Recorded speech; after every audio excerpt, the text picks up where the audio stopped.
ප්‍රදර්ශන වෙලාවේ වැසිකිලි පද්ධතිය කරගන්න සල්ලි. ඔව්. සල්ලි ඉල්ලුවේ. හරිද? ඔය දැන් ඔය කතා කර ඉන්න ගමන් දැන් මට ඇත්තටම එකක් මම ඒ පුද්ගලයාට හරි අකමැති. හේතුව භාෂාව, කතා විලාසය. ඒ ක්‍රමයට මම අකමැති. කතා කරද්දිම ඒක මම කතා කරේ නැහැ. Stop it. Get some help. එන්ජිනේරුතුමා මම අමිත් තීරසිංහ කතා කරන්නේ. මොකක්ද අර අතන පාර ගැටලුව කියන්නකො මට? ගැටලුව ඔබතුමා කරන ඉදිකිරීම අපෙන් අවසරයක් ගන්න නැතුව කරන එක.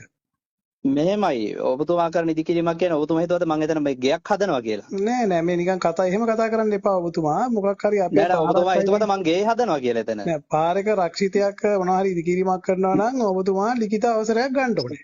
නෑ මට එහෙම කොහයක් අහන්නේ නෑ. ප්‍රාදේශ සභාවෙන් ඉල්ලීමක් කරා මම ලක්ෂ 200ක් දුන්නා ප්‍රාදේශ සභාවට. මට කහන්න නෑනේ. තේරුණාද? මගේ සල්ලි ලක්ෂ 200ක් මම පින්නට දුන්නා. ඒක කමන්නේ නෑ. ඒක ඔබතුමා පින්නට දුන්න වැඩේ ඔයාලට කරගන්න බැයි නම් මම දැන් මීඩියා වලට එන්න කිව්වා. මේ හරිද? මම දැන් හාරනවා. අපි කරපු ඔක්කොම දැන් හාරලා අයින් කරගන්නවා. ඔව්. ප්‍රධාන විධායක ඉංජිනේරුතුමා ගලවන්න කිව්ව හින්දා තමයි ගලවන්න කියලා දැන් මීඩියා වලට කියනවා. මේ ඔතන ලක්ෂ 200 විතර වැඩ දැන් මම ගලවනවා. කිසි ප්‍රශ්නයක් නැහැ. අවසරයක් නැතුව කරන ඉදිකිරීමකට මම අවසරයක් දෙන්නේ නැහැ. ඔව් නෑ ඉතින් ඔයාගේ දේපලක් නෙවෙයිනේ එතන මගේ රජයේ දේපල. ඒක රජයේ දේපල. මගේ රක්ෂිතය බෝක්කුවේ මම ප්‍රාදේශ සභාව ගැන කතා කරන්නේ නැහැ. අපේ බෝක්කුව ළඟ ඉදිකිරීම ගැන අපි කතා කරන්නේ. ඉතින් ඔයාලානේ ඇවිල්ලා ඕක කරලා දෙන්න කිව්වේ. කවුද කිව්වේ? ඔයාගේ ඔය ඇවිල්ලා ඉන්නේ නිලධාරියා. එහෙමනම් ඔයාගේ ලිඛිත ඉල්ලීමක් කරන්න එපා ඉස්සෙල්ලා. මට ඔයා හිතුවද පොක කහනවා කියලා ලිඛිත ඉල්ලීම් කරන්න. ලක්ෂ 200ක් විතර පින්නට දීලා ගන්න මට කමක් නැහැ. යකෝ උඹ පකයා දැනගනින් තෝ බල්ලෝ ඉංජිනේරුතුමා තමුන් දැනගන්නවා තමුසේ පින්නට පඩි ගන්න මිනිස්සෙන්නේ මම ලක්ෂ 200ක් පින්නට දුන්නාම තමුසේ ඒකට අකුල් හෙලන්නේ මට කියනකෝ මේ තමුසේ කියලා කතා කරන්න එපා ඔයා තමුසේ කියලා කතා කරන්නේ නැතෝ පීචම් මිනිහෝ ලක්ෂ 200ක් මිනිහ පින්නට දුන්නාම යකෝ ලක්ෂ 200ක් පින්නට දුන්නාම තෝගේ ජීවිත කාලෙවත් හම්බ කරගන්න බැරි සල්ලි මම පින්නට දුන්නාම යකෝ රටට වැඩක් කරන්න කියලා උඹලා ඒකට අකුල් හෙලන්නේ නීතියක් තියෙනවානේ රටේ ඒ නීතියට අනුව වැඩ කරන්නකෝ ඔබතුමා යකෝ නීතියට අනුව තමයි මේ වැඩ කරන්නේ මේ ප්‍රාදේශ සභාවේ ටීවෝලා දුන්නේ මේවනේ යකෝ කාගේ උනත් සල්ලිනේ මිනිහෝ පාරේ බෝක්කුවට කරන දෙයක් කරනවා නම් මගෙන් අවසරයක් හිතුව කරන්න ඕනේ. ඉතින් ඒක පැහැදිලිව දැන් තමුන්ලා කිව්ව විදියට ඔය කරලා තියෙන්නේ අඩි 5 කිසි කෙනෙක් එහෙම කියලා නැහෙනි. කවුද කිව්වේ? කොහෙද ඉන්ස්ට්‍රක්ෂන් දීලා තියෙන්නේ? දැන් මම ටිකකට කලින් කතා කරා ඔයගේ නිලධාරියෙක් එක්ක එයා තමයි ඇවිල්ලා අපි අඩි 12 එකක් බඳින්න යද්දි අඩි 5 එකක් බඳින්න කිව්වේ. හරි කරන ඉදිකිරීම හරියට ඩ්‍රෝයින් එකකින් අපිට දාලා අවසරයක් ගන්නකො එතකොට ඉවරයිනේ. නෑ දැන් මම කිව්ව නෑ. හරිද?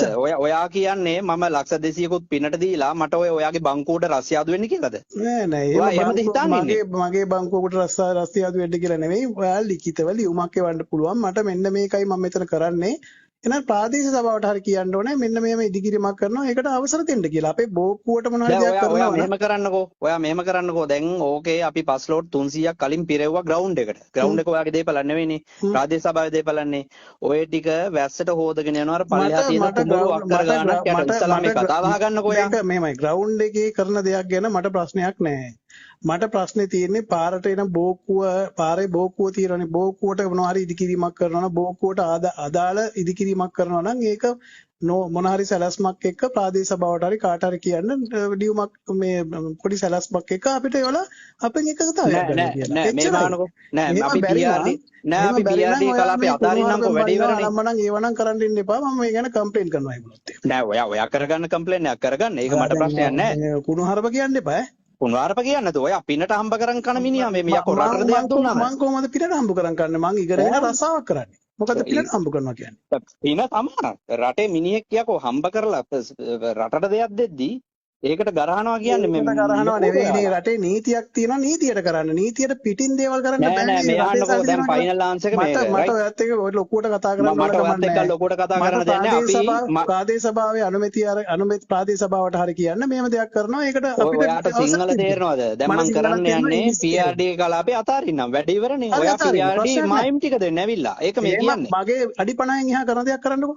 මොකද අඩි 50 කියන්නේ පාරේ මැදින් අඩි 50ක් අතරින් එතනින් එහාට ඕන දෙයක් කරන්න. ඉතින් පාරේ අඩි 50 ඇතෑරියාම තියෙනවා අර ඉස්කෝලේ බැම්මයි මේ ග්‍රවුන්ඩ් එකේ බැම්මයි. දැන් ඒක කඩන්න කියන්නේ ඇයි? මම මේක ගහන්නේ. නෑ පාරේ මැද ඉඳලා අඩි 50ක් තියෙනවා. අඩි 50ක සීමාවෙන් එහා කරන ඉදිකිරීමක් කරගන්න එතනින් මෙහා ටිකට මොනවද කරන්න එපා. ඉතින් ඒ ඇතුලේ කරපේවනේ මේ කඩන්න කියන්නේ. එහෙම කරන්න ඕන නම් ඒකට අපෙන් අවසරයක් ගන්න. ඔයාලට සිංහල තේරෙනවද? මං කියනකොට තේරෙනවද?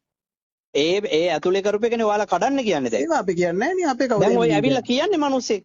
නෑ අඩි 50 ඇතුලේ කරන ඒවා තමයි අපි කියන්නේ. දැන් ප්‍රාදේශ සභාවේ ග්‍රවුන්ඩ් එකේ බැම්මයි. මම මගේ ඉස්කෝලේ ග්‍රවුන්ඩ් එකේ බැම්මයි. කියන්නේ පාරේ මැද ඉඳලා අඩි පාරේ සෙන්ට්‍රල් ලයින් එකේ ඉඳලා අඩි 50 සීමාව තුල කරන ඉදිකිරීමක් ගැන තමයි බලන්නේ අපි. එතනින් එහාට කරන එකක් කරන්නේ ප්‍රශ්නේ. ඒක තමයි මම මේ අහන්නේ. ඔයාලට මමත් දන්නවනේ. ඔයාලට අයිති පාරේ නම් අඩි 50යි. දැන් අඩි 50 ඇතුලේ කරන්න එපා මොකවත්. ඔය අවසර ගන්නවා නම් අපි දෙන්න නැත්තම් බෑ. නෑ ඒ අඩි 50 ඇතුළත කරන්නේ නෑ මිනිස්සු කියන දේ අහනකො. දැන් මේ ඇතුලේ කරපුවා කඩන්න කියන්නේ මිනිස්සු තමුසේ ඔය කියලා කතා කරන්නේ මොකද්ද මේ කතා කරන ක්‍රමය? තමුසර කියන සිංහලත් තේරෙන්නේ නැහැ නේ. කියවනෝනේ මීහරකෙක් වගේ අහගන්නකො මං කියන එක. නෝයියන්ට යකෝ